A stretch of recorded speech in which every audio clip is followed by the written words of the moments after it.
Welcome to the dark side of the female psyche with Michael Tsarion. Here we will be delving deeply into those dark corners of psychology that few have the courage to acknowledge, the evil that exists within the female psyche. This series aims to offer you viable solutions, resources, and potent insights that can aid you in your rehabilitation and empowerment. But be forewarned, this is a series not for the faint of heart, nor is it for the easily triggered. Rather, it is only for those courageous women who realize the severity of the hour humanity is in. This means if you're going to listen to this series, you need to be ready to take self-ownership over your reactions and your responses. Because while women do hold the power to change the world, the state and quality of that change will invariably be influenced by how well a woman knows her own psyche, how beautiful, honorable, and dignified that woman chooses to become. If you are a woman who is choosing to willfully evolve, if you are a woman who sincerely desires to master yourself, your mind, and your behavior, then the information shared throughout this series will serve you well. In this episode, we begin by examining the recent GQ interview with Kat Stoffel and Sydney Sweeney. What gold can be mined from observing the conversational dynamics in this interaction between these two women? Let's begin with a clip from the interview. The professional benefits for me and being private is for my own just health and sanity. If I let everybody in all the time, I have nothing for myself.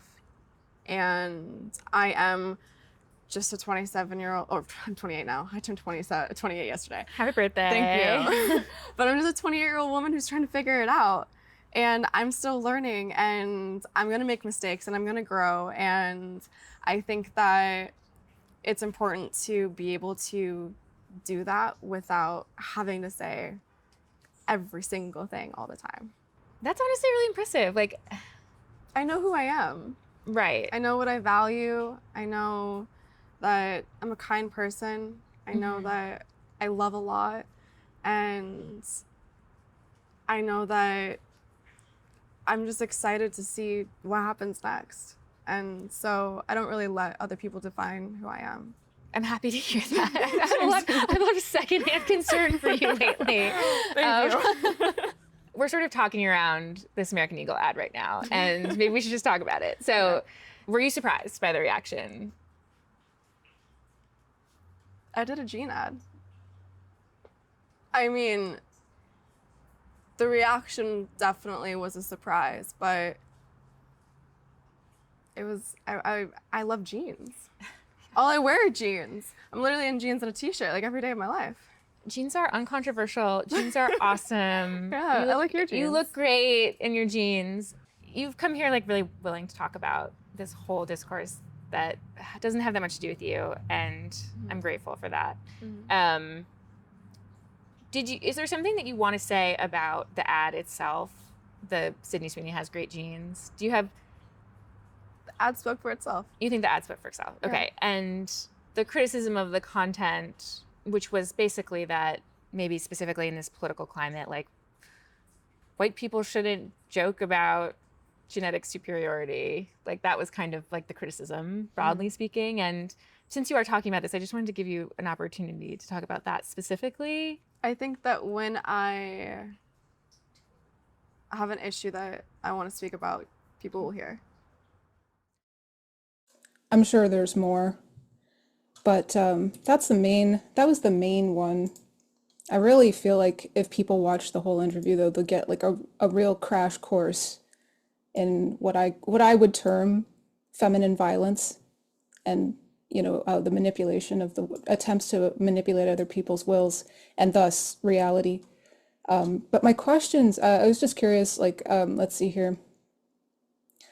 I wrote it, anti-masculine proclivity, and how this woman, the interviewer, is expressing that. Yeah, I was wondering about that because it seemed to me she was expressing an anti-masculine proclivity in the way she was trying to get Sydney to apologize for not speaking up about the controversy regarding her commercial. Curious what your thoughts are with that, maybe how this might be demonstrating, how this kind of dynamic demonstrates feminine violence. Well, first of all, thank you for having me back on. Really appreciate it. And yes, these current affairs that you're talking about in these headlines often are untranslatable to people watching when it comes to the psychological. It was the same with the assassination of Charlie Kirk. We have a clip that you posted, which talks about magnicide, all of these wonderful, interesting things that never got the headlines as the chatter and the static and the sound bites came down. And it's the same with this. I mean, I personally have a problem with, because you rightly say, this is a dynamic. So even the guest, I would question, what are you doing on a show like this with a moron like that? It works two ways. You have to have standards.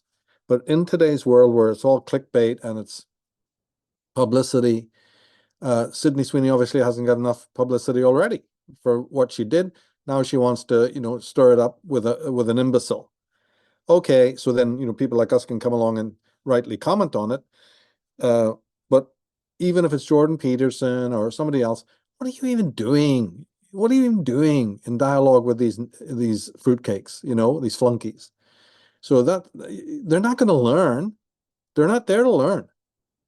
These are deeply set misosophists. They're not there. They're incapable of learning. They're incapable of bringing meaning from within. They're not masculine in a typology setting.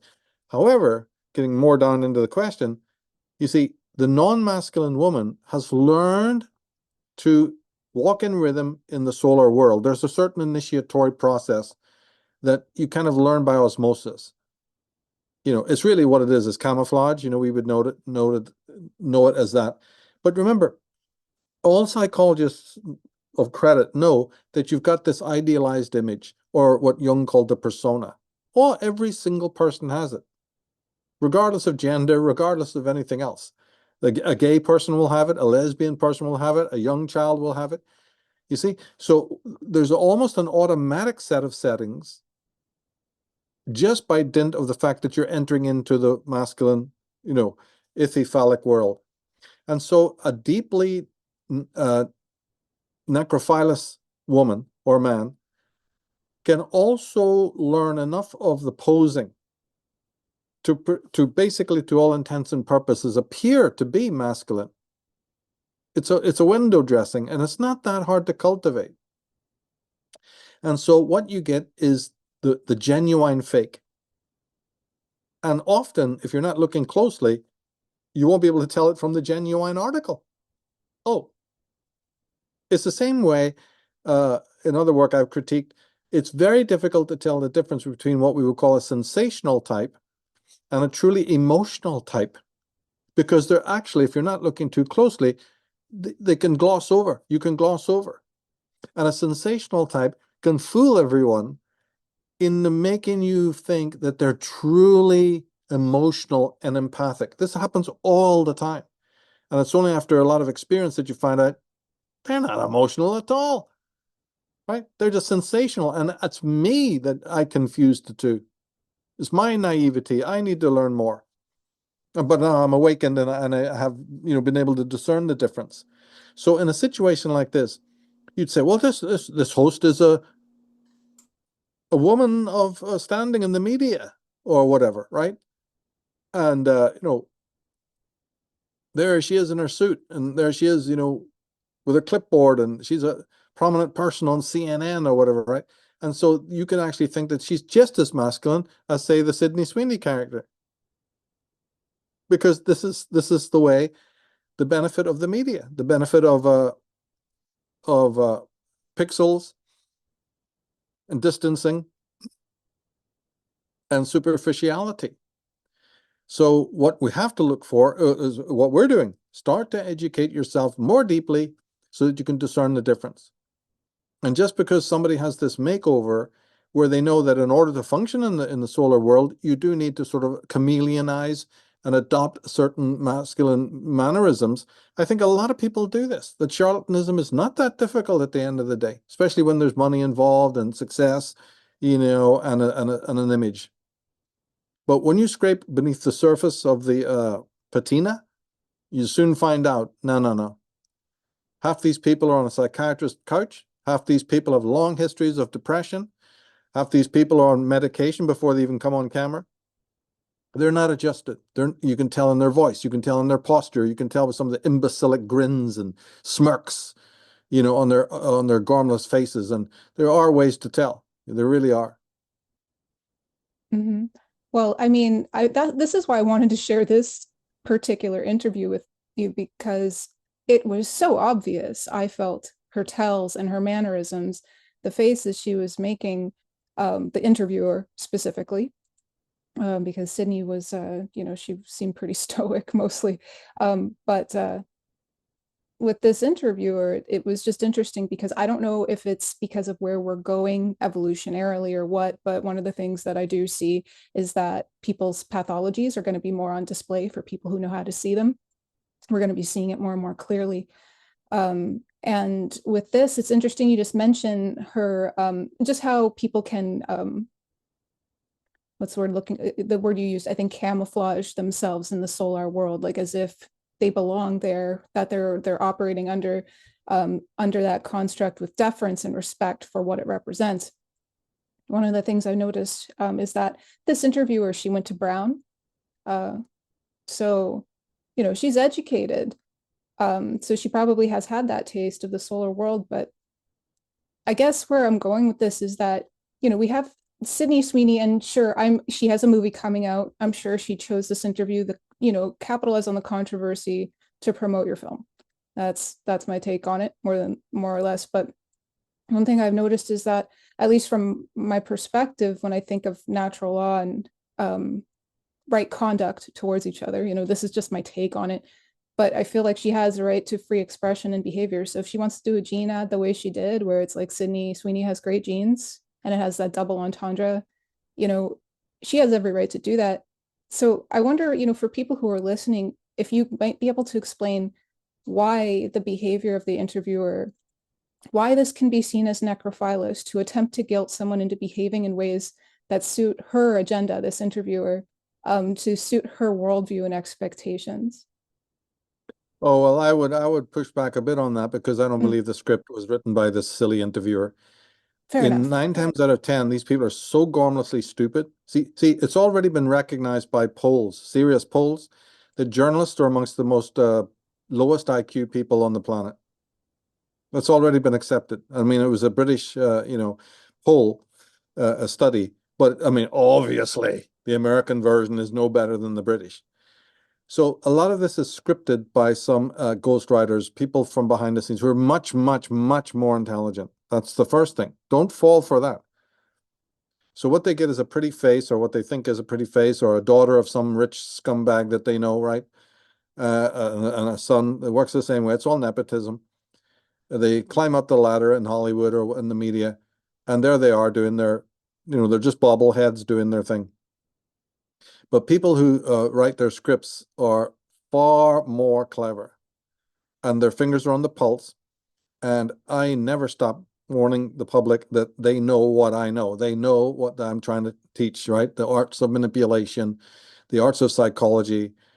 Here we are emphasizing female psychology, but make no doubt about it, they know man's psychology inside out, right? So yeah, they will then scan the world, scan the net for anyone who's breaking consensus. So Sydney Sweeney's little ad, which normally wouldn't bother anybody, it was just tongue in cheek. It's a completely non-starter, right? I mean, not important, but because it breaks the narrative, and they'll go back in history to find some painting that'll break the narrative, some statement from 50 years ago that some politician made that broke the narrative, some little incident that Donald Trump did 25 years ago, doesn't matter, it broke the narrative. They'll scan the world for something that breaks their pathetic narrative and immediately seize on it because they've got no content. Evil actually doesn't have any content. It is parasitical. it plays on the virtues of the good. That's why there's no communication. There's a big fissure between them and us. The ones who can bring meaning from within, and the ones who cannot do that. And at some point in their life, they found out that they can't do it. It came as a shock, probably around their teenage years. So that's why there's a lot of teenage suicide. That's why alcoholism begins. That's why, you get the drug culture starting when you're a teenager, and the meltdown in other ways, or other commitments, other false commitments that you start making in your worldview, all happen at this time because that particular person we're describing discovers that they cannot do it. Right? Now, that fissure is also a fissure that works on the other side. He or she who can bring meaning from within can't understand why the other person can't. That's why it's a fissure. It's just like, I don't know why they can't. You see, I do it, I can do it. I don't know why you can't do it. And probably you never will. You just leave it there. You see, because interviewing a psychopath or interviewing somebody who can't bring meaning from within doesn't help, because they're clueless. Their descriptions are going to be pretty much far from the mark. Their descriptions of their own condition won't help you. Not really. And because you have it, you can't even envision not having it. So that's why we've made a snail's pace, of development through the centuries. Pathology, psychopath, the word psychopath means, it's usually rendered sick soul. Psyche being soul, right? Sick mind, sick soul. No, it also means in pain. Path, like pathology, means to be painful, pained. So these are psychically pained people. They're injured, they're hurt. The non-psychopathic person can't understand what the hurt is. And hell, if they don't want to look into it with any depth, they're certainly never going to find out. Because you're not it. You don't have it. They do. But then don't expect them to be able to sit down and give you a one-to-one description that makes sense of why they are that way. Because if they were that way, they'd probably be able to change it. The next step would be to say, oh, I know what's wrong with me. And by that way, that's past history. I've solved that. I sorted that out. No. So the good man, the man who can bring meaning from within, is lumbered with this task of having to look at the abnormalities around him and do the homework that the abnormal is never going to bother with. So this is a long way around answering this question that you've asked. Imagine that that's exactly what you saw on that screen. Somebody who's an empty, basically psychopathic person, interviewing somebody who can bring meaning from within and is much more wholesome and much more credible and much more balanced in themselves for whatever reason. They don't have to be spiritual adepts. She's just a good girl, good, solid, masculine, adjusted woman. That's more than enough for her mansion to have dirty footprints all around it as they creep up to look through the window. The parasite, right? They want the knock, and they want to look over the fence. They're more curious about us, the ones who have meaning, than the man of meaning is curious about them. Because the man who is, wholesome has a natural sort of repulsion factor when it comes to abnormality. Just like you would, if it was vomit or sick or something, or a dirty spider or something like that. You see, the wholesome person doesn't want to look at that side. But you've got to understand that the pathologist, the person who's in a state of neurosis or pathology, is very, very focused on their opposite. Remember last time we talked about the unpretty women who are obsessed with the pretty women? It's the same thing. Oh, in this especially, in this particular interview. The interviewer was obsessed with her. She even speaks earlier on the interview all about how much she's been following her and having secondhand concern for like this parasocial relationship that they have. But yes, sorry, please continue. Yes. No, that's it. That's all it is. It's envy. So here's what happens. They are a race. Let's call it that, like that. A race, a species that is taking detailed notes of their enemy Whereas the enemy, that's the good guys, don't know fucking shit. Right? The parasite is fascinated. What's it like to be you? What's it like to be normal? What's it like to be beautiful inside and out? You see? Now, to do that, to engage with you, they can't come across with their hideous self. So they put on a mask in order to engage you. And it works. It works in what we call relationships. It's an everyday fact. And we often know that it's a hypocritical thing, because somebody at work might be doing this and you think, oh, they're really nice people. Even that manager, he's really cool. Until the day comes when the mask drops and you go, oh, was I taken? That bitch was stabbing me in the back, or that guy, right, was talking against me all the way through, pulling the rug from, I took them as friends. You see, this happens every day. So what was happening when you think back on it? Well, this is happening universally. Okay? The parasite and the creator, as Ayn Rand would have called it. The creator doesn't even think of the parasite's existence. It's not on his screen until finally life, forces you to face it. But the parasite is fascinated with his nemesis. Just watch the movie The Fountainhead. It's all in there. It's explicitly made, because this was written by the greatest female genius that the world has ever known. So it's explicit. No, it's straight there. That they are fascinated with you. They hate you. They hate everything they find out.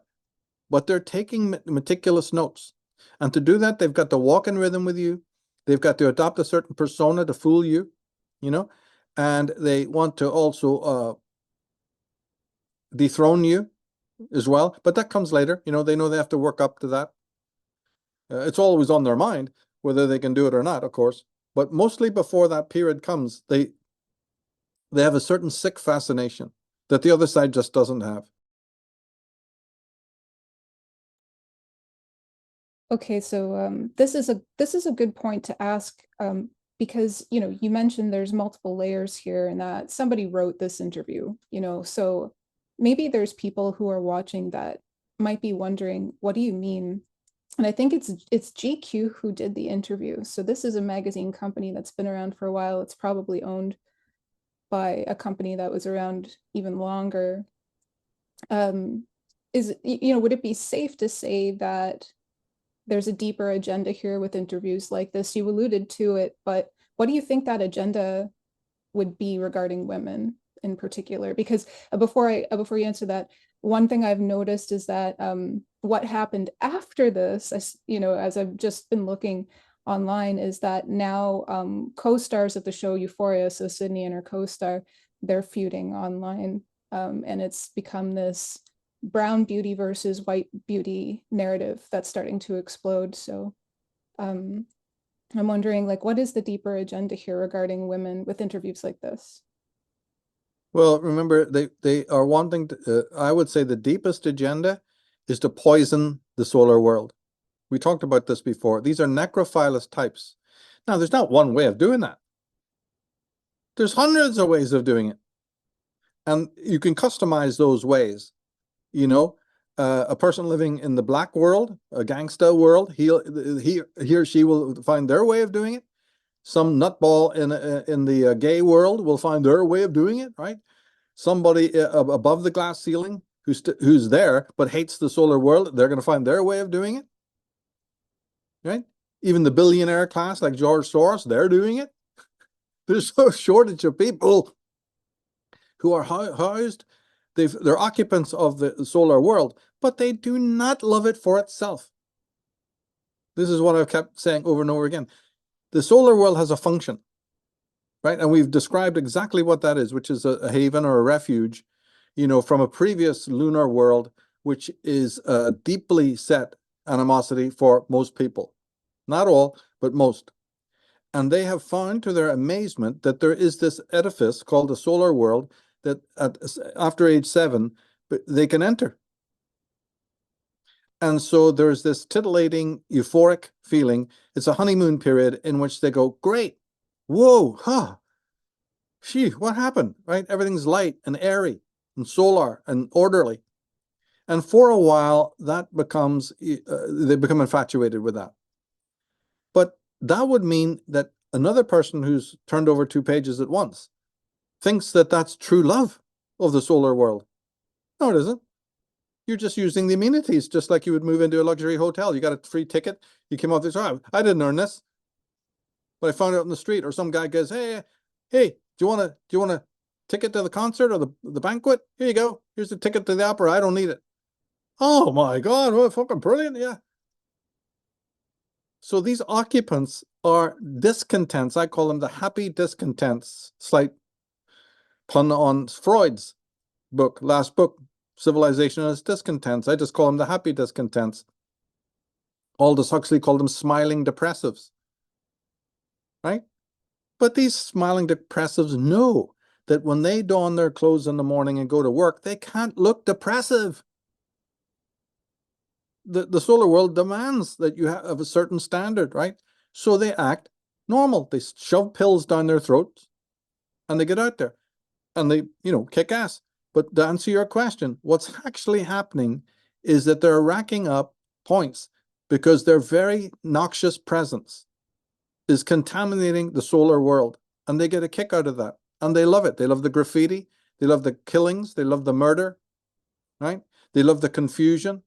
They love embroiling you in all sorts of tussles, just like you're describing now, right? And if you play into it, then you're just as dumb as they are, right? But you may be doing that for, other reasons. Both sides are to blame here, right? It takes 2 hands to clap. But this side has no spiritual depth. So it must hide that fact from itself by becoming extremely hyper extrovert, entering into the world and saying, okay, let's backtrack for a minute. Once the person like this discovers I cannot bring meaning from within, well, what's the opposite of that? What's the solution? The world gives me meaning, right?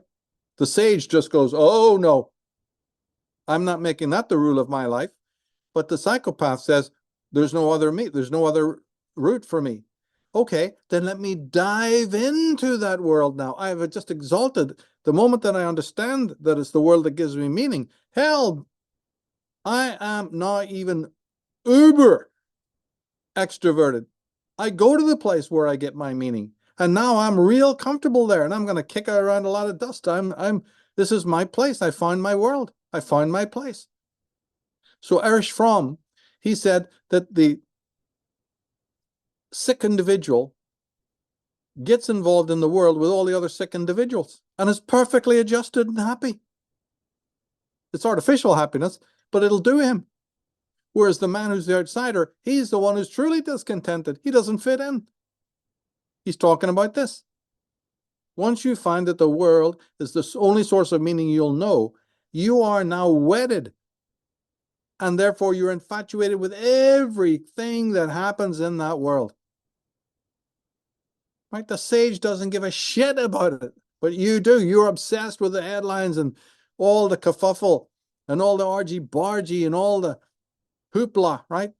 All of the nonsense becomes now your world, the gossip columns, and the back and forth and the stabbing, the backstabbing. Yeah, and look what's happened recently. If this wasn't the case, then how did we invent social media? Tell me I'm wrong. The glaring into cell phones from morning to night, right? I mean, I don't have to justify what I'm saying.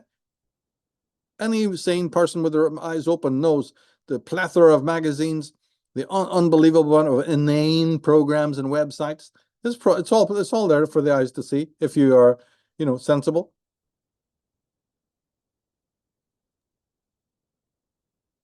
So you mentioned actually you mentioned someone like George Soros not being solar, and so this is something I've been noticing in general is this well, I mean, being half Black, the concept of colonization is a really big topic, decolonization, colonization. And at the same time, I've been noticing, we're kind of veering off topic here, but because you brought this up, I want to ask, I've just noticed a lot of Black people, even people that I know, have been climbing the ladder in this pseudo solar world, in a sense, and then saying that we need more Black representation in this pseudo solar world, really this lunar masquerading in the solar. And I guess where I'm going with this is that, is this like I'm probably not describing this with enough detail, but maybe I am. Would you say, would it be fair to say that this kind of paradigm with this obsession of other people and what they're doing and what they should be doing and how they should be behaving and what choices they should be making, is this like would you equate this, would it be fair to equate this as a lunar colonization of the solar world? An attempt, at least. Yeah, I would. Yeah. You see, anytime that irrational ideas, see, Ayn Rand talked about two perfidious phenomena, which she called the witch doctor and Attila the Hun. She meant the warlord and the priest. The witch doctor is religion, superstition, and emotional control. And Attila the Hun is the big boot, the regimented, club on the head, do or die. Now, we have not moved on. So when it comes to this force, this power that we're talking about, right, the Black Lodge, the Hidden Hand, they are experts at mobilizing old feuds. And you're quite right, racial hatred would come into that, and man-woman hatreds, and Catholic Protestant, you name it, right? They have it all there. They've got all the files, all the red files to pull out at random whenever they look at a particular situation, go, which one of these formula will work over here? And they know when to shuffle it. They know when to change it. And now they got Mondani in New York, who's dredging up all of this racial hatred. Doesn't mention Italian Americans, doesn't mention Scots-Irish Americans, right? Doesn't mention Germanics or Swedes. It's all other foreign ethnics that matter. And the disenfranchised go apeshit listening to that. Remember, 86% of the people voting for him were women. They're not all Black women. They're mostly white, right? Donald Trump got more Black votes and more Hispanic votes than ever anybody did, right? On the right. That shows you that things are changing for the positive. But it also shows you that the other side will note that and go apeshit. They'll mobilize now. And that's what they think they've done by bringing this open communist. He works for the Open Society. George Soros, if you want to, you've got to go back then to people like Saul Alinsky. And before Saul Alinsky, you got to go to a guy called Harold Lasky. And we could mention then before that Antonio Gramsci. I mean, there's a long list of this type. Edward Bernays fits in there somewhere. The Frankfurt School people, fit in there somewhere. Herbert Marcuse, I mean, come on. The emperor, the one who said, give them sweets, let them die on freedom. Let them suck it. Give them so much sweeties, love scenes, car chases, and freedom that they will learn to hate it and come to us to say, take it away. We've glutted ourselves on freedom. Take it away. Right? So they have a map for the Blacks, a map for the Hispanics, a map for the fucking Koreans and everybody. And the Islamic thing is where they're really focused, right? It doesn't matter. To them, they don't care about Islamics or Black or Latino or white. It's just how do you bring down this edifice called the Western world, because that's where the great champions of freedom are. That's what the great champions of this, bring meaning from within, be highly creative, be motivated. They call it capitalism. Capitalism's given people everything, including these types. They've got everything they have from capitalism. But it's very, very easy to sabotage that. I deal in the scholars who wrote the manuals to show you how to do it. The George Orwells, and people like that. It's in their manuals of how to do it. These Frederick Engels. And then on the women's side, since we're talking about that, you got your Mary Wollstonecrafts, you see, and the feminists and the suffragettes, who immediately, were mobilized by that socialistic cabal. I just told you that they know how to dig up feuds, old wounds, old scores that still have, one feels it hasn't been settled or something like that. And they're able to mobilize this by putting some of these Betty Friedens and these Gloria Steinems, people who really, deranged, people who've a long history of mental disorder. You wouldn't believe half of it, right? You couldn't even believe it, but it's all been proven. There's books out there that prove it. Just how bat crazy these people are. This Kate Millett had to be strapped to a gurney, right? Was in and out of madhouses all her life. So they mobilize, they know where to go to find these lunatics. And so what happens is that the society itself becomes schizogenic, meaning likely to produce more schizoid people. Right? So the West has been slow. Then they call it the long march through the institutions, because Marcuse knew this is going to take time. And there's a lot of other weird things to be dealing with. You had the fallout from the world wars. There's a lot on their plate. But they had the 50-year plan. And they knew it would take time. But that's what it is, a long march through the institutions. Get your people in place. Ridicule Western tropes and motifs. And now that's why we find ourselves right now, everybody at each other's throats. So it sounds like there's a distinction that needs to be made that many people may be overlooking, that this isn't about race and gender. This has more to do with life versus anti-life. Like you were saying, and you've spoken about the sage versus the psychopath, that sagely path versus this parasitic path. Would that be fair to say? Yeah, you got it. You nailed it. Absolutely. Now it morphs, so it can take on these other features, but don't look to those features to think if you put out those fires, it'll be sorted and solved. It will not be. These people work on another level higher than that. Now, of course, they don't like to see when black and white join hands and all that's not part of their agenda. They hate that when that should happen, and it has occasionally. They don't like that. But even if that was the case, we're not going to be really that much further ahead. That's just collateral damage, right? That's why I'm around, because I keep saying, if you fix these small things, it's like putting out bushfires. You are not going to the root of the problem. And until you do that, you might fix one thing over here, but it'll start up over there, again. So I'm looking for those women who can save themselves from womankind, who can save their daughters from womankind. It's not, where is it? Doesn't exist. I'm looking for those men who can save man from,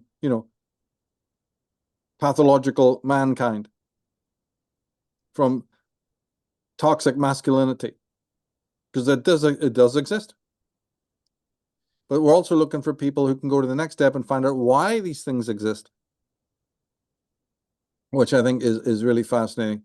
See, you and I talked before about the superego. I don't know if we have time to go into something about that.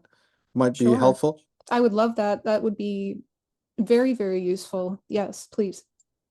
Well, it will be, because it fits what we said before. In the previous shows, we talked about the fact that there's two main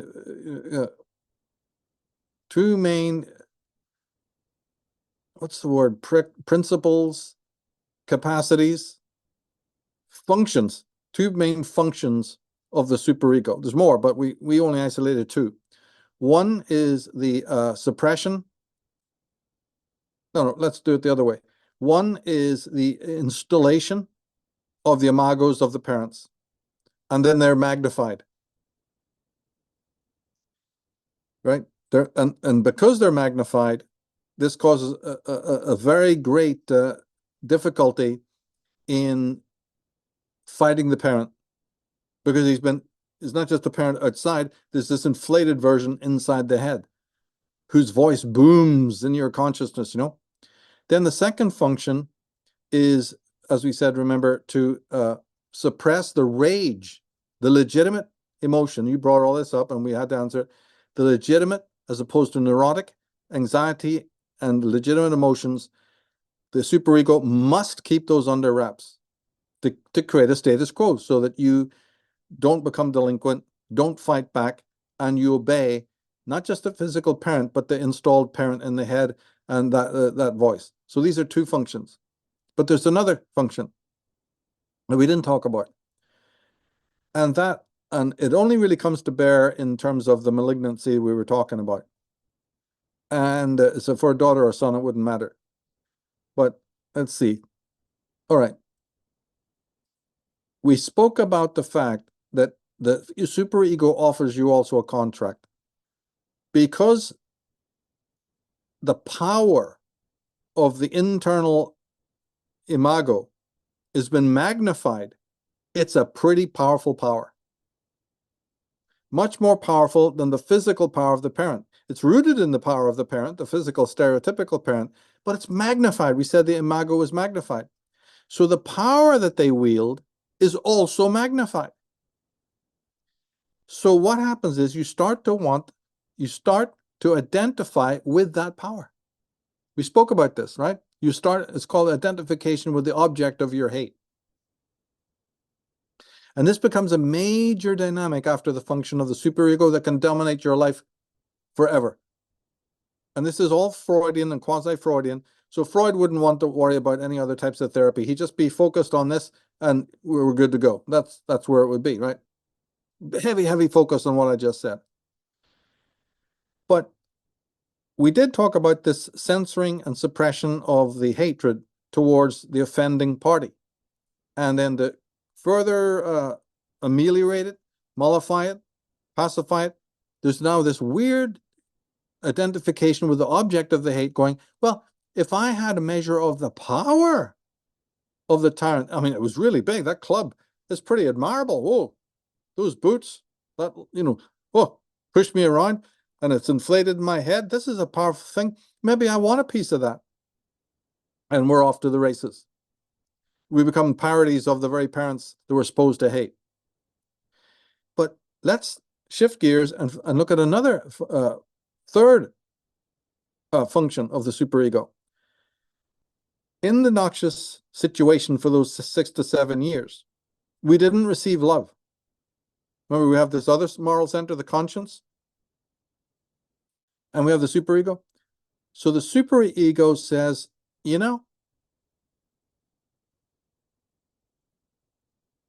you are also going to be ashamed of the fact that you sought love from the unlovable.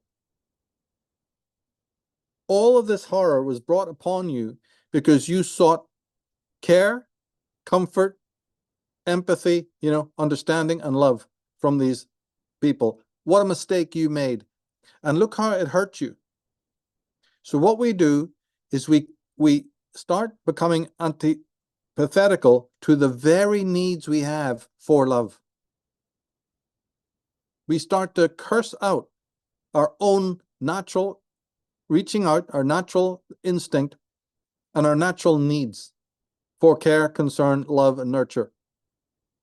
Can you imagine? This is all courtesy of the superego. And so you become this horrific creature that learns not to reach out.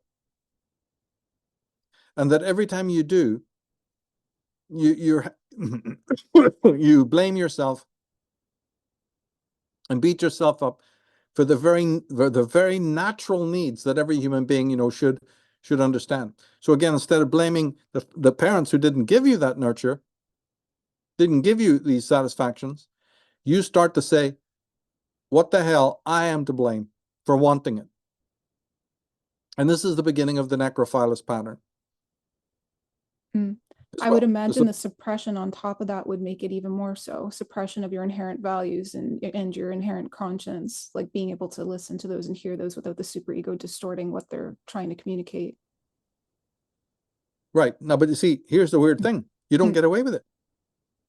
Although this is your mind doing it, there's another part of your mind called the conscience that says, oh no, you're not going to live like that.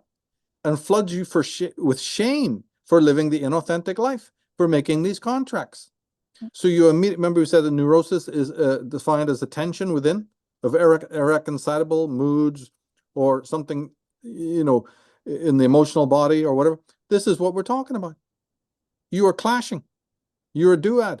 And the conscience is a part of you that refuses to live this lie, refuses to endorse these contracts that you're making with yourself.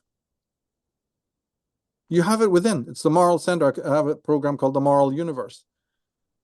You see? Now, I don't know if we have time, but there's a very interesting story. I don't know if you want to get into it, about how this part that I'm talking about was subverted by the feminists, maybe. Yeah, we got about 20 minutes left. So we can go into that. And then I have a question just going back to superego identification and conscience, but we can come back to that because I'd like you to share your story, and if we have time for my question, I'll ask it. Oh yeah, I got time. Okay. If you want to go on longer. Sure. But this is very interesting. See, there's a scholar called Eli Sagan. He's just one of these very, very eminent historians and psychologists who, being pro-feminist, knew a lot of the Freud stuff and desperately needed to rescript it for our modern age, for feminists to jump on. This happened. And he then tried his best to claim that the conscience develops out of the influence of the mother on the child. And that this evil superego that we've been describing is the influence of the father on the child. You can imagine that the feminists went, yay, love it. Because what they're saying is that the mother's all good. She gives rise to what you call your conscience. And the father's all bad, the patriarchy. That gives rise to these aberrant systems within the superego. Now, from what I'm saying, of course, you can see that this is completely wrong, right? It's a total bogus claim. But it was an attempt to exalt the mother-child relationship, leaving out all these things I've talked about, the dragon fight, the matrophobia, right? That's all scratched. No, all of this was designed to make it look like the advent of the superego is entirely the fault of the masculine, the father figure. And this is why we need more of a female touch. This would then justify fatherless homes and all, see how it all immediately becomes like, yeah, the matrifocal world view. Of course, the feminists jumped on this and said, this is brilliant. Now, it's not true, right? And it's not true for all the reasons I said. In the Stygian world, when the fetus and the child and the infant is under the jurisdiction of the woman, there's no development and no conscience. In fact, is completely the reverse of what Sagan is trying to say. The superego is the refuge and the haven created so I can get away from the mother, which means, in other words, the mother created it. It wouldn't exist. Its raison d'etre, its reason for existence, is as a haven to get away from something pernicious and necrophilous. So that means that the terrible mother that he's trying to defend is actually the creator of the superego, not the father. Total inversion. So I just wanted to make that point.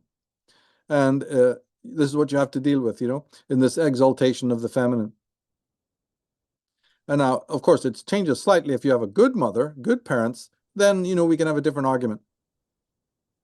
And that might change the complexion.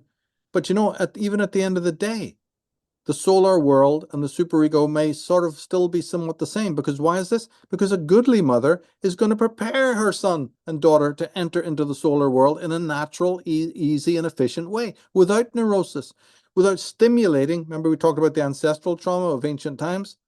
She's going to be the dragon mother, the Euroboric mother, who protects her child's consciousness, because knowing that if I traumatize the child, it awakens that universal, slumbering, ancestral trauma. I'm not going to let that happen. The terrible mother goes, what the hell? Couldn't care less about that. Don't know anything about it and don't care. Not going to protect the child. There's no encirclement. I'm wide open. I'm blasted with neurosis. I'm blasted with trauma. And, I don't care about projecting that into the child. Not realizing this divine law, that if you do that, you are going to awaken trauma from within that makes this child a docile body, ready and waiting to be eaten up by the powers that be, the evil forces. Now, the real mother, the real dragon mother, doesn't allow this to happen. She protects. She's clever to not let stereotypical daily ontic trauma occur to a high level, right? So that it might stimulate, and certainly there's always trauma in life, but not so much and so continual that finally this, the plus at the bottom of consciousness is then finally stimulated. This would be disaster psychosomatically. If you look at people's bodies and all, the blank stares in their eyes and things like that, you can always tell that this has happened to them. There's multiple ways of telling. Now, that reminds me, when we just said about the superego suppressing your need for love, I forgot to add that once that is installed, your future relationships with other people are going to be obviously stunted. If you enter into relationships at all, it'll be a fucking miracle. And that might be only motivated by the lowest sexual desires. Simple lust. And most people won't even be attracted to you because your eyes will be dead. Right? When you get into the situation I just described, your body, your facial features, your expression, your eyes, everything will be deadened. Your nerves will be deadened. Your erogenous zones will be deadened. So you're going to be in a really, really bad state when it comes to something like relationships.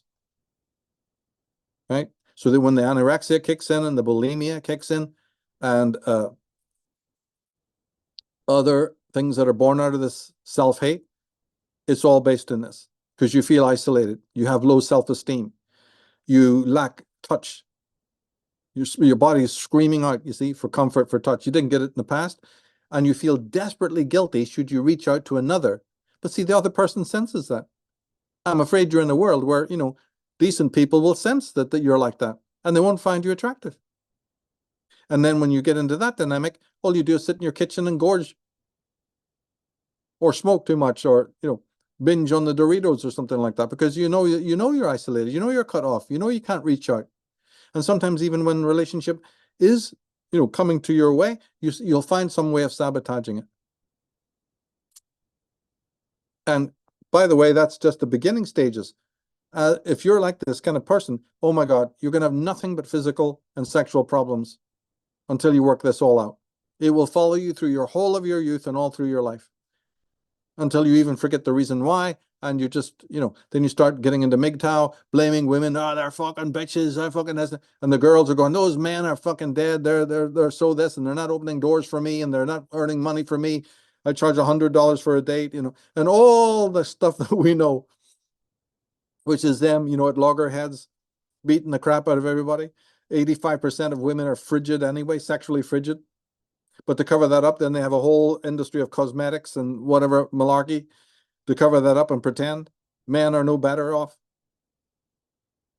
See, so the cocktail of nonsense that we know in the world is coming from these things that I'm talking about.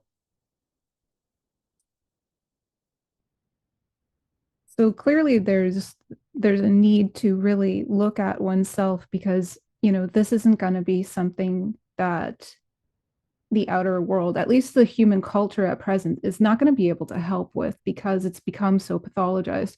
And of course, there's solutions, there's somatic work.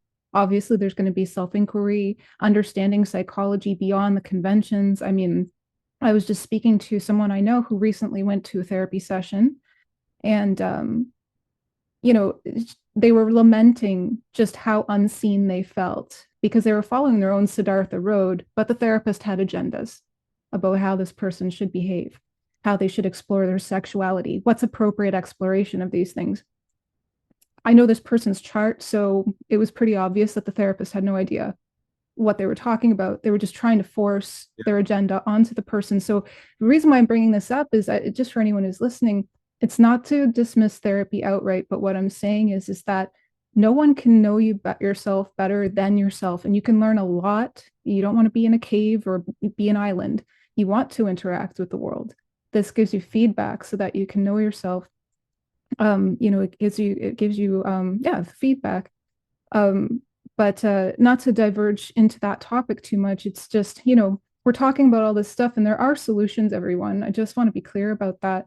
But a part of it does require us looking at, like we want to say, okay, we're a solar person, we're a masculine woman, we have it together, we're not causing violence, but we have to look at ourselves and be honest. Is that actually true? Is that really true if you're being honest with yourself? How do we treat ourselves? How do we treat others? What's the quality of our superego? As Michael said, this is really important. The superego one it's big. That voice has a lot of power. So, I'm curious because Michael, like I was thinking, superego identification versus conscience. This clearly is an important thing to consider.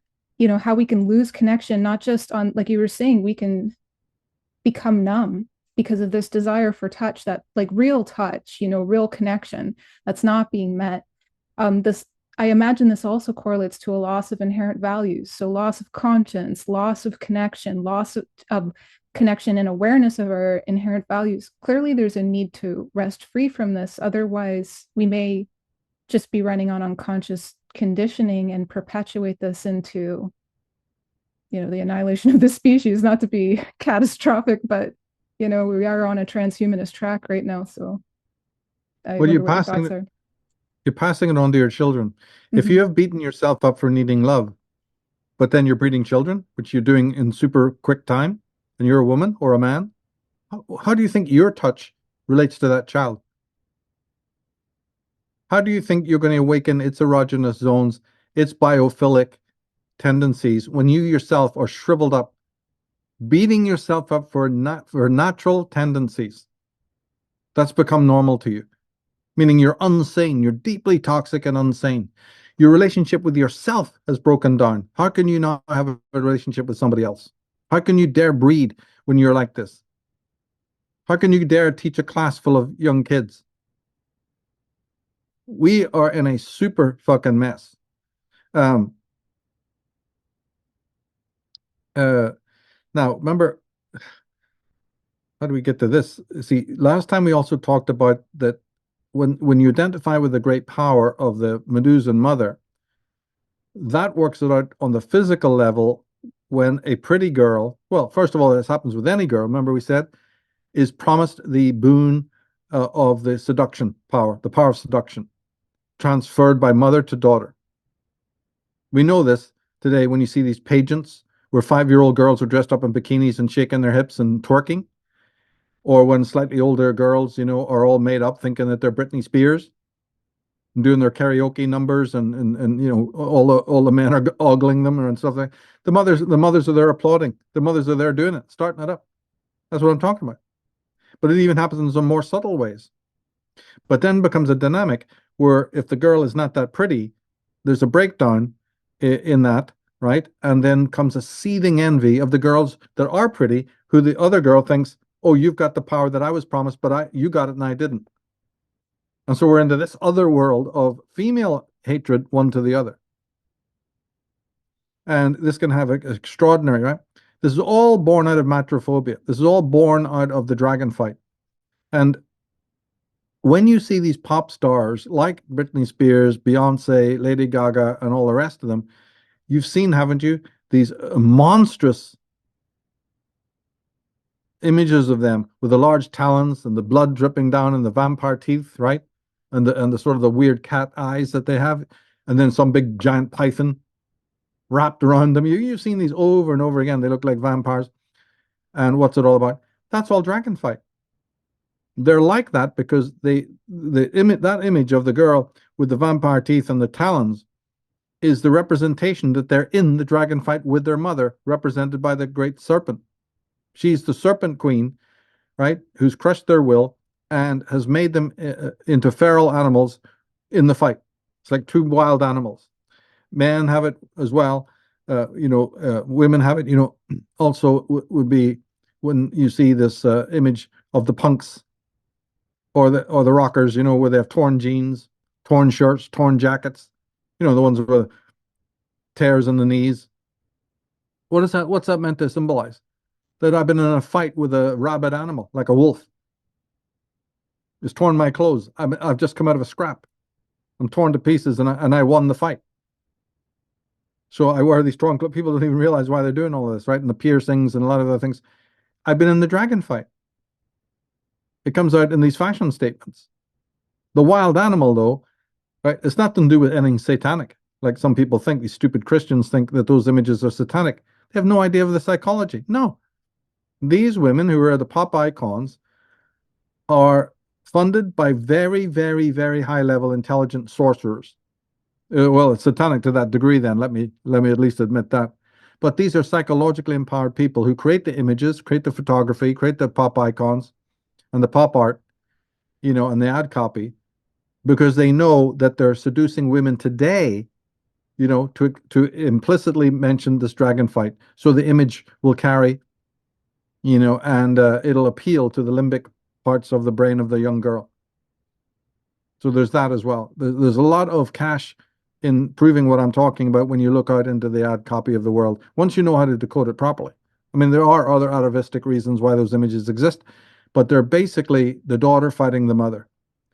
And the mother is a vampire, but I've had to turn myself into something monstrous as well in order to attack, you see, and take her power. And it's erotic. These are, you know, what would be considered beautiful women, not to me, but they, you know, the images that they're sexual divas or whatever, because that's again mixed in, just as I've explained, right? That the pretty woman in one way is sort of pacified. She's identified with the power of the mother, but that power is often a sexual power, as we said. And the unpretty woman doesn't have it, or wishes she would, and there's that dynamic. But what happens for the boy? There's an actually, if we have time, we can go into a parallel moment, you know, to talk about that, because we've only spoken about the woman's reaction to this, but there's a part we should definitely put in about boys. I'd like to do that just to give a balanced perspective. So please go ahead. Okay, let's do that. It just came to mind. Sure. And that is this. Around about, well, no, it can happen at any age. It has to do with penis envy, and it has to do with what's also known as castration complex. Otto Rank, Freud's secretary, disagreed with Freud when Freud believed that the father is the agent of castration, and that the child fears the father who will castrate him for loving the mother, or for having sexual passion for the mother.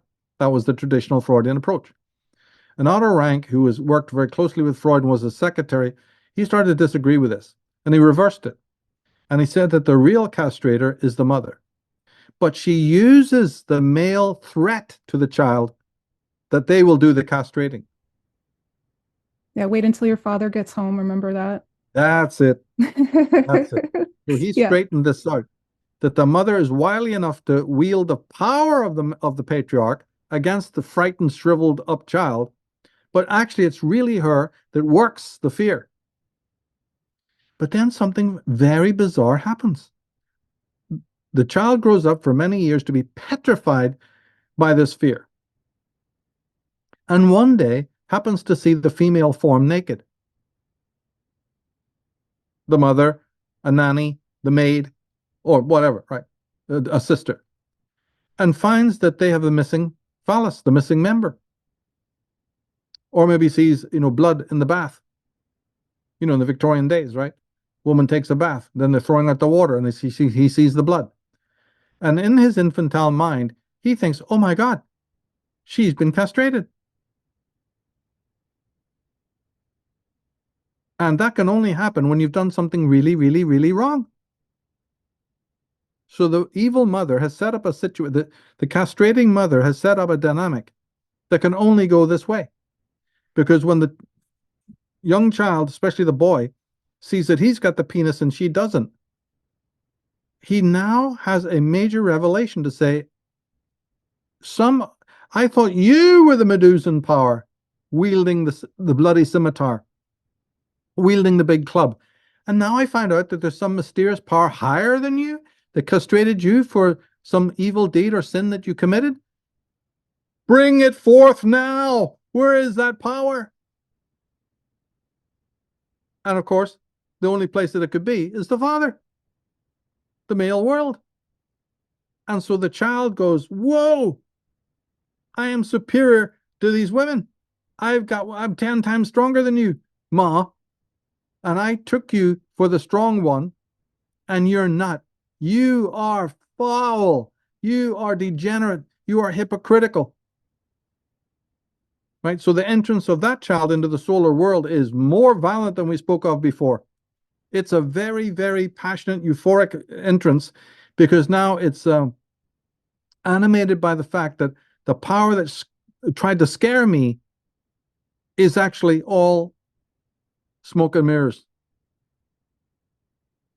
And so the mother has set up a dynamic in which there's going to be a sexual polarization and an immediate claim to supremacy of the masculine that she then goes on to later say she hates. She created it. Now, a little bit further on with that story. The sun now moves ferociously into the solar world, filled with its obelisks, filled with its phallic buildings and towers. What's he doing?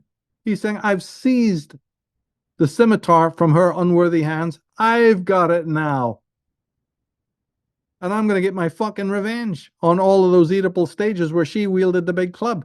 Now I wield it. We're not going to hire no women. Right?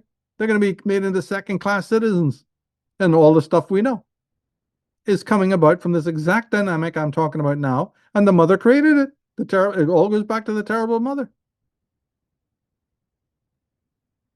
Yet they scream that they hate the patriarchy, that is said in phony feminism and other things. No. And here's another proof. They created it. They have no interest in psychology. They don't take responsibility. They're not accountable. And they don't know this dynamic. Now, of course, nobody's castrated anybody. Here's the great paradox. Nature has created all of this. Nobody's castrated anyone. But the mother set up the fear. The mother subverted nature. She didn't tell her child, oh, women are like this because of Mother Nature. And men are like, the way you are, son, is because Mother Nature. And here's the thing about procreation. Look at the animals. No. They fucked up. They fucked up even in that regard. They're not even good educators. Because in doing that, they'd mollify the curiosity of the child. Instead, they let it fester. And then the child can only work out, your castration must be for a crime that you blame me for. What is the crime you committed? We don't really know. But one thing is sure, there's a bloody higher power than you. Thanks for telling me, Mom. And now I know what it is. It's me. It's the masculine world. We've got what you don't have. And I'm sure as hell identifying with it. And I'm going to get my revenge. And I'm not talking frivolously here. What do you think a mass murderer is? What do you think a rapist is? What do you think a serial killer is? Right? These are the aberrant, malignant version of what I'm talking about. The hatred of woman and the wanting to get revenge on her body, to put fear of hell, death, and into the woman, is animating these fucking, what's his name? These Bundys. You see? These Chikatilos and all the whole horde. Or these thugs that punch up their wives and punch up their girlfriends, right? They're all animated by this. So that's our story about the boy. We could talk more about it. Now, the girl doesn't quite have it because she's already apparently castrated. The young girl, the daughter, doesn't fall into this mode at all. Freud and Jung and all of them all missed all of this. But it's not that hard to work out if you keep it simple. The daughter is not able to be afraid of castration because as far as she's concerned, there's nothing to castrate. So that means that she's not likely to enter the solar world with as much gusto as her male, brother, as her male counterparts. She'll enter it, but not with maybe as much direct passion and gusto. And we know this, right? We know this from school and we're watching the two, adjust. And also, don't forget, she's been diverted from this whole concept of castration why it's so less of a concern for her is because she is sitting in front of the mirror wondering about mom's promise to be a sexual diva. Look, that'll distract anybody.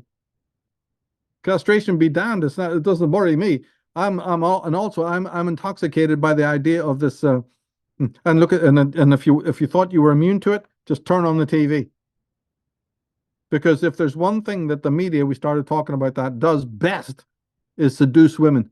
Look at the magazines, Vogue, Cosmopolitan, 16, or is it the 17 magazine, and all the rest of it, the GQs, and all the rest of it. Tiger Is Beat, there- if they still sell that, they probably haven't for decades, but that was the one. Tiger Beat was a curated magazine for all of the cute boys that you should have crushes on. Right. That This kind of is the way stuff. it works. Yeah. And look at the TV. My God, look at the television. Hmm. So the girl sits in front of that. Well, you're going to be swept up in that. You're not going to be worried about the castration thing. That man is haunted by it. He really is, his personality, his character, his temperament, haunted by it. The girl, not so much. But she's haunted by this image of the perfect seductress. So, you tell me which one's worse. Both boy and girl, you see, is caught up, intoxicated in this way, enthralled by this way and these ways. So I cannot tell you, I just, no, that's why female psychology became important, because it all tracks back in one way or another to matrophobia, and it all tracks back to the terrible mother and all the things we've discussed, and it's such a brilliant thing to be able to get an opportunity to talk about this.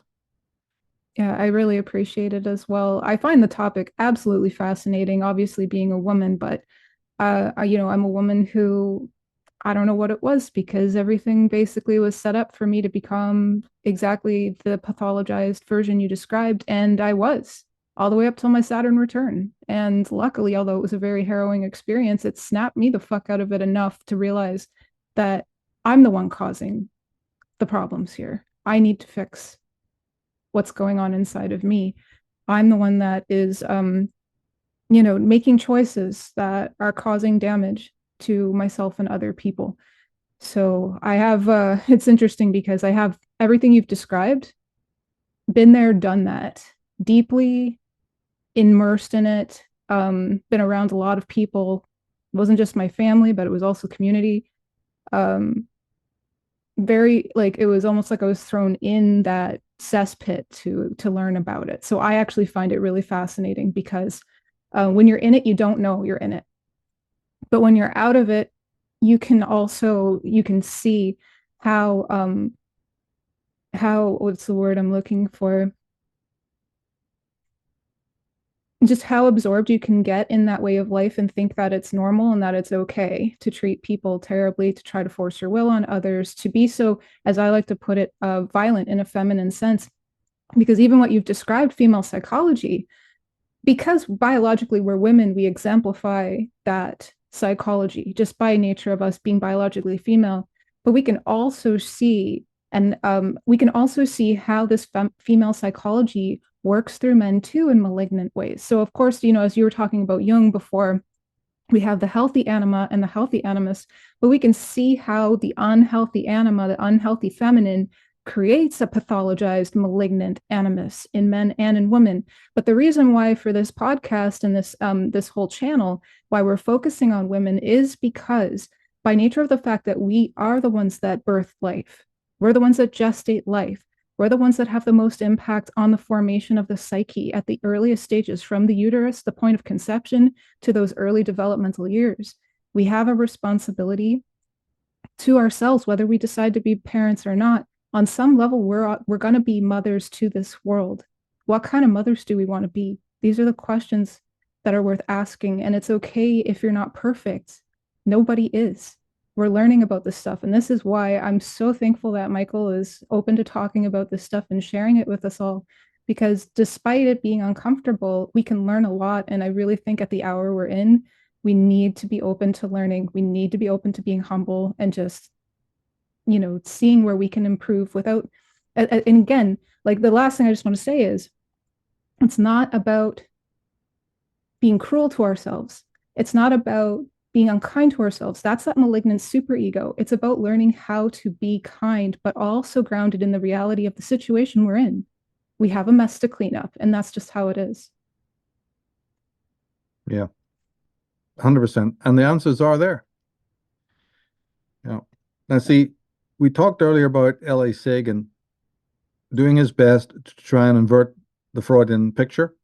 He's only one of many who tried it, but he did a very sophisticated job.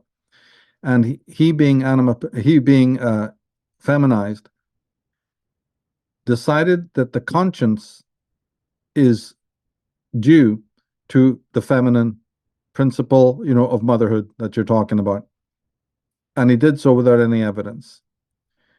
And this was a way to throw doubt on the superego. It's opposite. He tried to classify the superego as being entirely, based in the prohibitive masculine worldview, installed in your head, which is already false. But he never explained why it would be created. You see, so these people leave out more than they put in.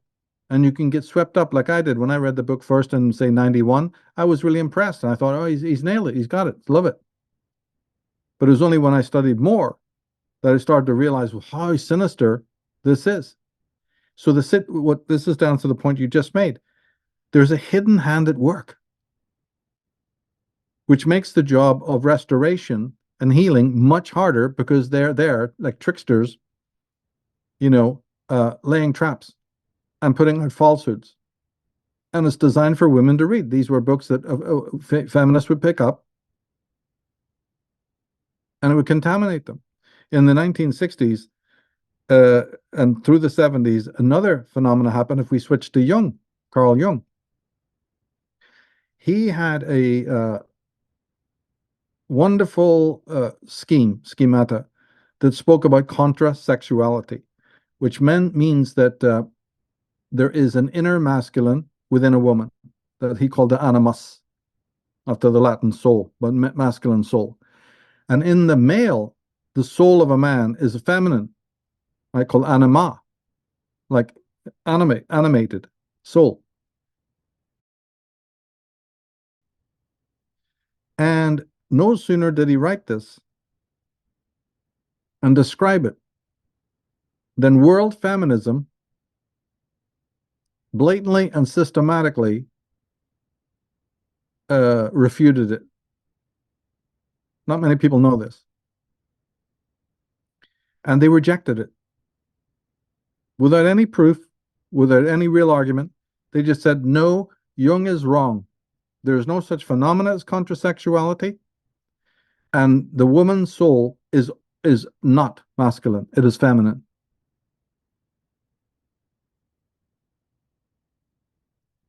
Jung would have pulled his fucking hair out, because this denial is not only completely false, it is one of the most disastrous things that you could, do to yourself. Because what it meant was the woman was trying to say that they are thoroughly feminine within as well as without, and that they contain no male gender in any sort of dominant way. Masculine gender, I mean. Now, this breaks the law of polarity, and as I said, it's just completely false. But what it did was it violated the archetypes themselves. You see, because in making a decision like that, you are flaunting the actual structure of the archetypal matrix within your own being. You're messing with it. It's like moving chess pieces around without order, without going by the book. And so what this does is it sets up a pathological state within. Because each of the archetypes is compensatory. What you do to one will be compensated for by the other, including by itself. So what they did was they tried to exalt the anima and repress the animus, is effectively what happened. By denying the existence of the animus, They repress it and they exalt it. But why didn't they read what Jung said about this? The moment that you repress one of the archetypes, there's about 13 to 15, depending on which scheme you're looking at, right? Of these archetypes. When you repress one, it gains more power than it had. Because the repression effectively is you pushing the archetype further back into the unconscious. But in the unconscious is where all the psychic energy is. So the repressed, a very active repression energizes the repressed content and sets up a compensatory dynamic that Jung knew all about because he had studied hundreds and hundreds and hundreds of pathological patients that this was their problem. But the whole of feminism just denied it. What more pathology can you have? And so he would have known that these repressed archetypes, in this case we're talking about the animus, are going to come back with a bang. Inevitably. Not socially, but individually. The woman who signs on for this is a pathological creature. She's over-identified with the anima for whatever silly reasons, created an imbalance in her own psyche, and violated the rules of the game. And this does not work because at some point the animus that's been repressed, this is the masculine spirit, will come back with a bang and overtake, consciousness and basically destroy your mind. I have a question actually, as I think about this. Part of me wonders too if it's a suppression of the anima for women. Now, maybe I'm not understanding the terms right, but here's where I'm going with it. Because you mentioned if something gets suppressed, it comes back in a demonic form. You've mentioned that before. And I wonder, suppressing the goodly anima, because of how the feminine informs the masculine, right? The behavior, being that it's the mother in a sense, archetypically gives birth to the action. This suppression of feelings, like the feelings of perhaps an atavistic extreme guilt from the past of transgressions that we've committed, perhaps, right? As a gender, as a sex. I just wonder if there's this suppression of feeling the shame, actually, that's their word for when you have a legitimate, you've transgressed legitimately. Could it be possible that suppression is creating the suppression of the animus in a way where it comes out in that demonic way? Could it be a suppression of both anima and animus is sort of what I'm saying, like the healthy versions? Am I going too off the reservation with that? No, but the way I prefer to look at it is that the animus has been suppressed and it's on its way back. And it is because we know that the woman's obsession with competing with men is that animus coming back. Animus is Mars. Animus is will to power. Animus is the masculine and all of that. So of late, since the late 70s, and you could even take it back further, but I just keep it the late 70s into the 80s, this ferocious competition with men, this really, really obnoxious female supremacy number is the animus returning to bring, to light the fires, to bring the whole thing crashing to the ground.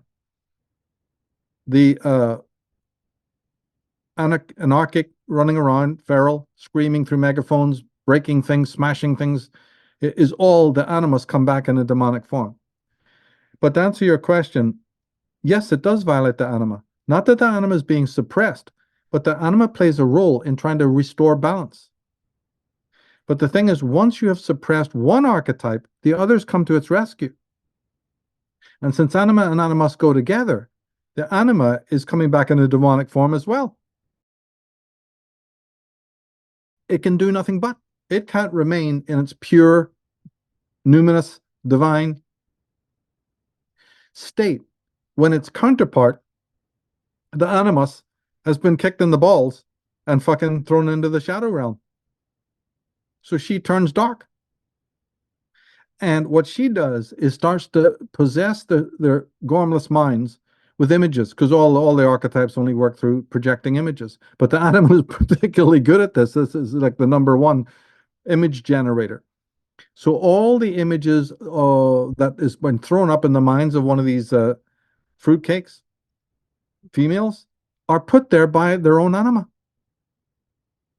Images of men, images of the patriarchy, images of heroism, right?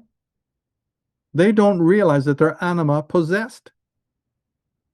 The very thing that they exalt, the thing that they want to light candles to, that they think they're in service of, is actually their enemy. I call her the Dark Mother Divine.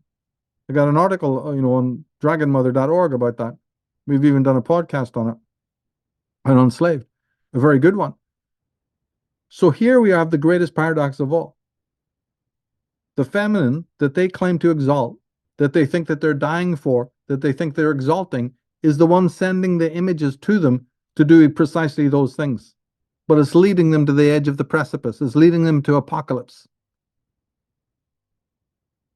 Because of the violations that they've done. They're imbalanced. And nature sends its agents to deal with the problem. And that's why the levels of depression, the levels of suicide, and the levels of psychosis are rising in women. Sometimes it's depending on the age group, but in general, it's soaring.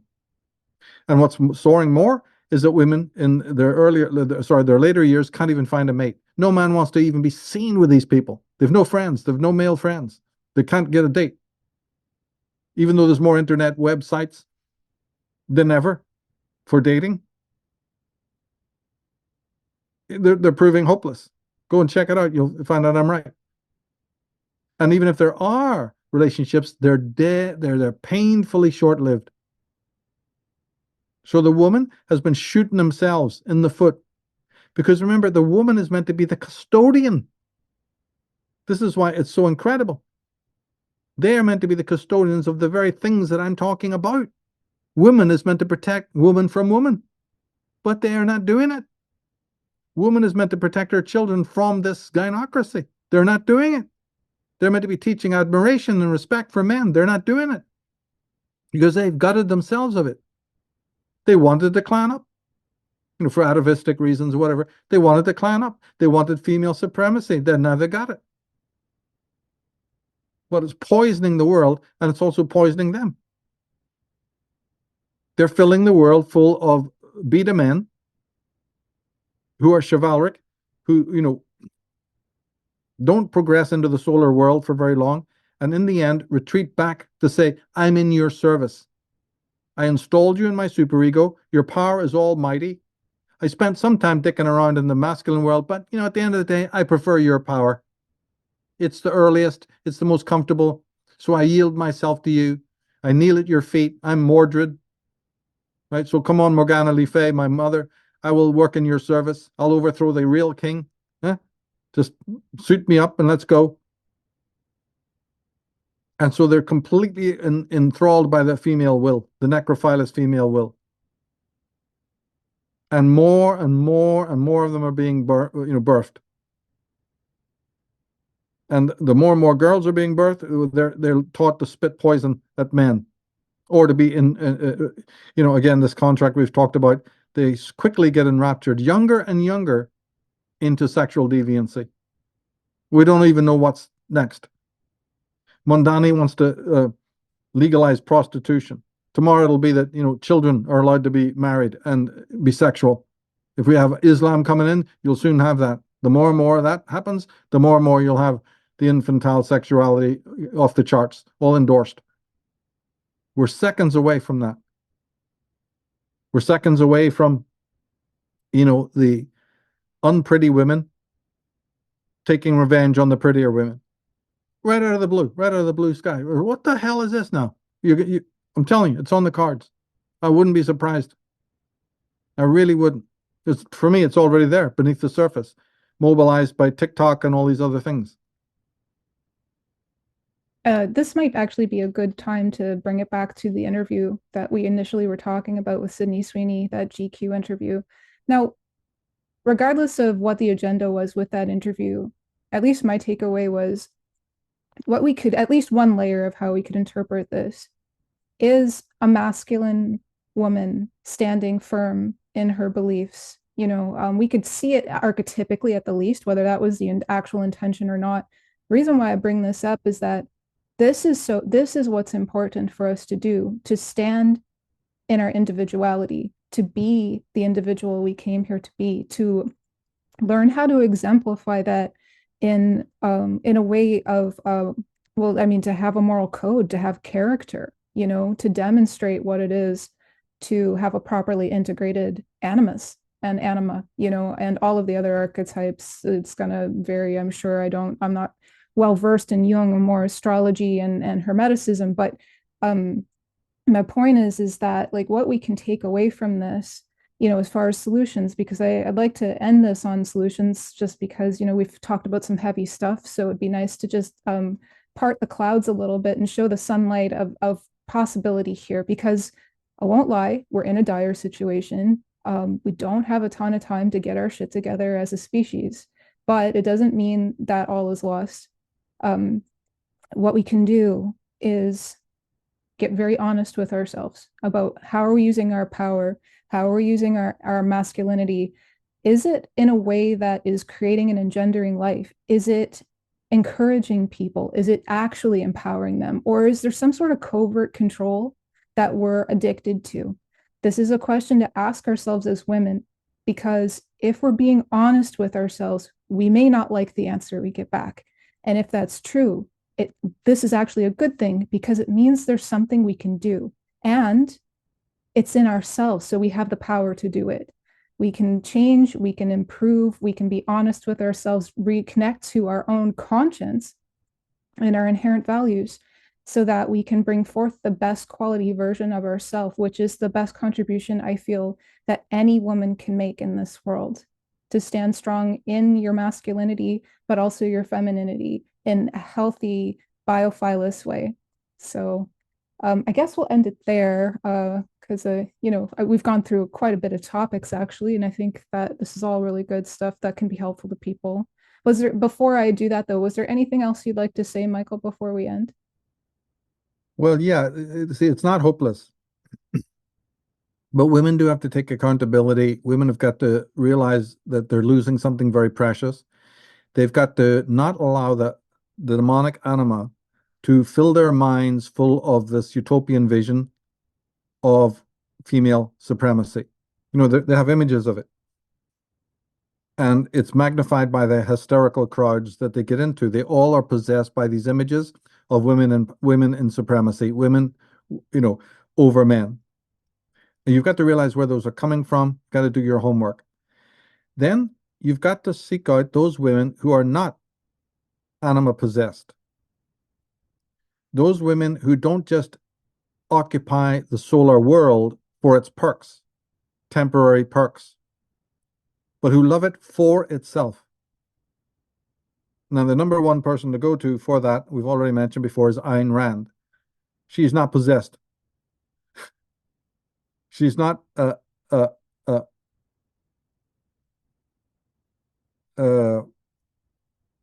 temporary participant or visitor passing through the solar world. She's the one who will make you sane. She's the one who will teach women, how to dispel these clouds, these images, these lunatic ideas. Then you got your Alice Millers, you got your Karen Horneys, you got your Melanie Kleins, you got your Camille Paglia, right? Surround yourself with their works, read them deeply and assiduously, and come back to sanity. And it'll work, because it's already been done. You don't have to come up with any solutions. All the solutions have already been created. Read my books. That's all we ask. Because it does seem dire, it does seem dark, but one little match can light up a room full of darkness. It just takes the will to do so. And we've got these wonderful writers, Esther Villar, Phyllis Chesler, we've got the lists. There's plenty of homework to be done. I wouldn't be coming into this movement. I wouldn't, because this is one of the oldest, subjects I've studied. Why would I only come out now, in the last decade to start talking about it if I thought it was all absolutely hopeless? Yeah, we got problems, but we have to look at them as challenges. And I feel very, very optimistic about it all, because I just do. I do believe in the conscience. I do believe in the moral universe. The conscience is not formed out of man or woman. You see, it's not father or mother. It stands against both. It is the organ that is connected directly to the natural order, which is supernal. And yeah, okay, it's blotted out by the superego, but once we start learning about the superego, we'll know how to discern its voice from the other and go through a real process. It could be a dark night of the soul, could be what Kierkegaard called the midnight hour, when we're just done with a lie. We just sit down once and just go, that's it. I'm not taking this anymore.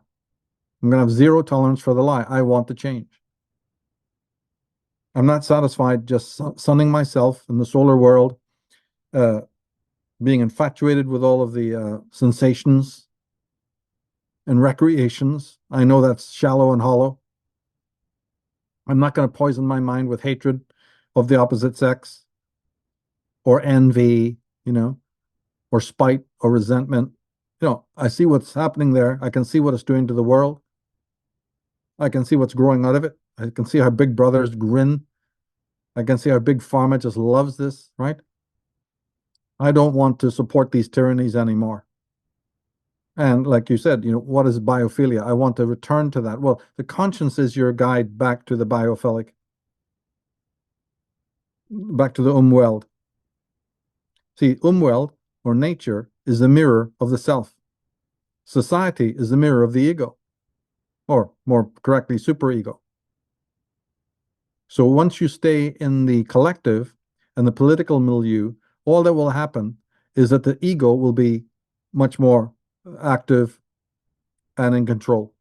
The more time you spend in nature, the more likely the capitalized self is, starts to be mobilized.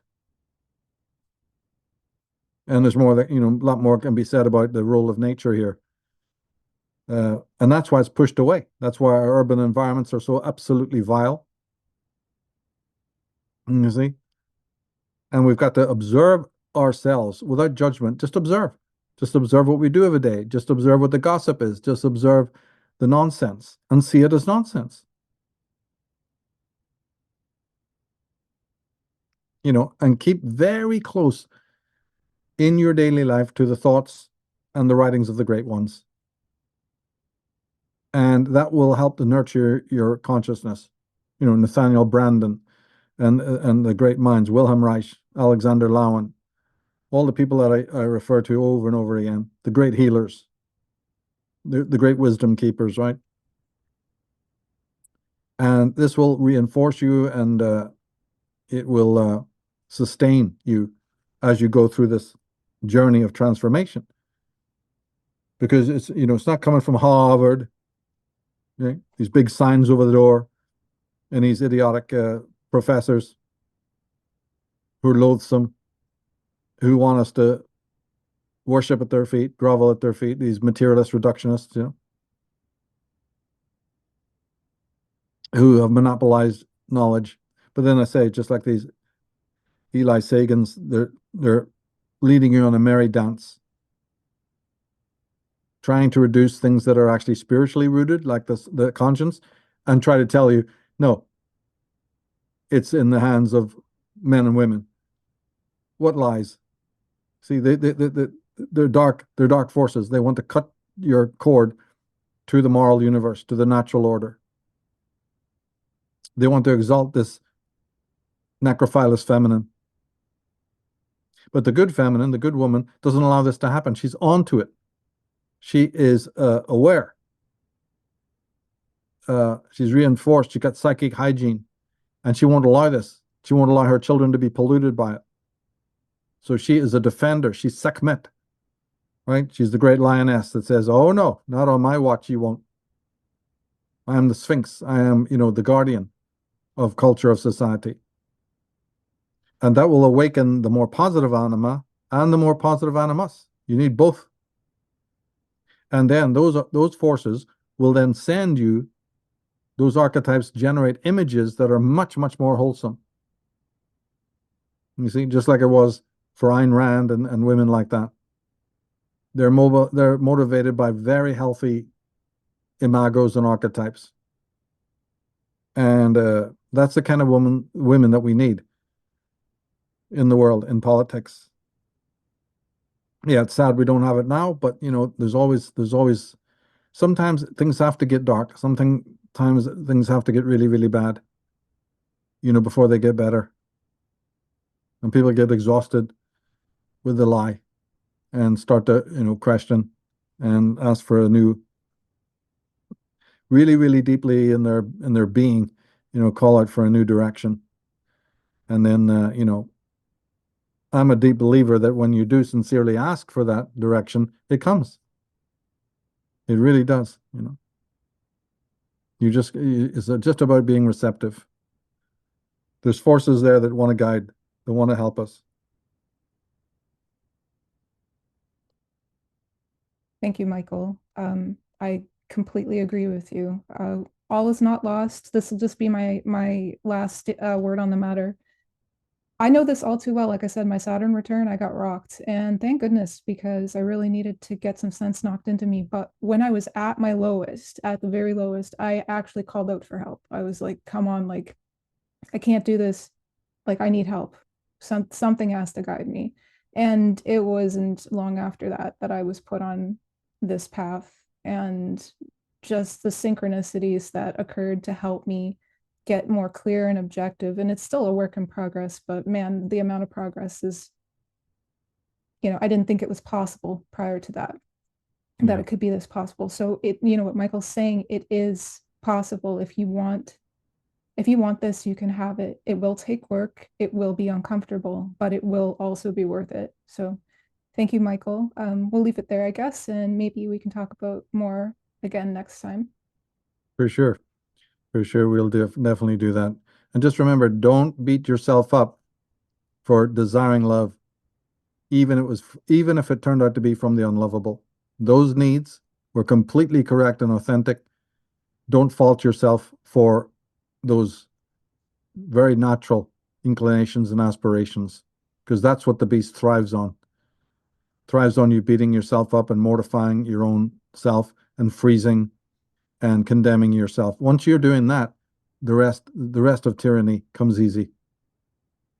Forgive yourself for doing that, and lower the rates of shame. Don't live inauthentically anymore. Realize that you were due, love and care.